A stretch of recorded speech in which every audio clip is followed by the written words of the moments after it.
कर्मचारियों पेंशनरों के लिए अच्छी खबर, नए वेतन आयोग पर ताज़ा अपडेट। क्या लोकसभा चुनाव से पहले होगा लागू?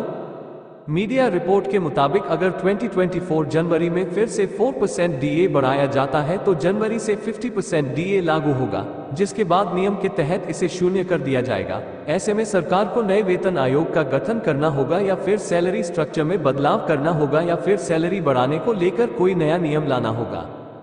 केंद्र की मोदी सरकार द्वारा केंद्रीय कर्मचारियों पेंशनरों का 4% डीए बढ़ाए जाने के बाद महंगाई भत्ता 42% से बढ़कर 46% हो गया है, जो 1 जुलाई से लागू होगा।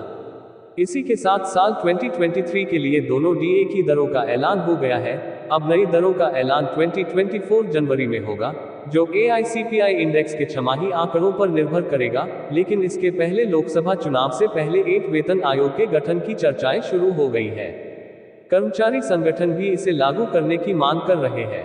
साल में 2 बार बढ़ता है महंगाई भत्ता। दरअसल केंद्र सरकार द्वारा साल में 2 बार डीए बढ़ाया जाता है, जो कि AICPI इंडेक्स पर निर्भर करता है।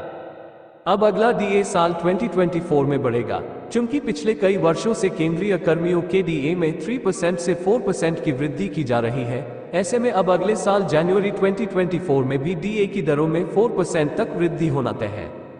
अगर ऐसा होता है तो कर्मियों की सैलरी रिवाइज होगी, क्योंकि केंद्र सरकार ने 7वें वेतन आयोग का गठन के साथ ही महंगाई भत्ते के रिवीजन के नियमों को तय किया था कि डीए 50% होने पर शून्य हो जाएगा। 50% डीए को मौजूदा बेसिक सैलरी में जोड़कर दिया जाएगा और डीए की गणना शून्य से शुरू होगी।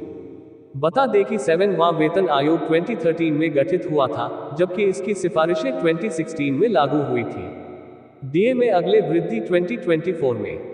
वर्तमान में केंद्रीय कर्मचारियों का डीए 46%, इसके बाद अगला रिवीजन जुलाई से जनवरी तक के AICPI इंडेक्स के आंकड़ों के बाद अगले साल जनवरी 2024 में होगा, जिसका ऐलान मार्च तक किया जाएगा। अगर यह फिर से 4% बढ़ाया जाता है तो जनवरी से 50% डीए लागू होगा, जिसके बाद इसे शून्य कर दिया जाएगा। ऐसे में सरकार को नए वेतन आयोग का गठन करना होगा या फिर सैलरी स्ट्रक्चर में बदलाव करना होगा या फिर सैलरी बढ़ाने को लेकर कोई नया नियम लाना होगा। माना जा रहा है कि अगर अगले साल ऐसी स्थिति बनती है तो केंद्र सरकार लोकसभा चुनाव से पहले कर्मचारियों की सैलरी को लेकर कोई बड़ा फैसला ले सकती है। हालांकि अभी तक आधिकारिक पुष्टि नहीं की है, लेकिन मौजूदा हालातों को देखते हुए यह अनुमान लगाया जा रहा है। क्या लागू होगा 8 वेतन आयोग? अब तक की मीडिया रिपोर्ट्स की माने तो 8 साल पहले 2016 में 7 वेतन आयोग लागू किया गया था और उम्मीद है कि 2026 तक 8 वेतन आयोग लाया जा सकता है।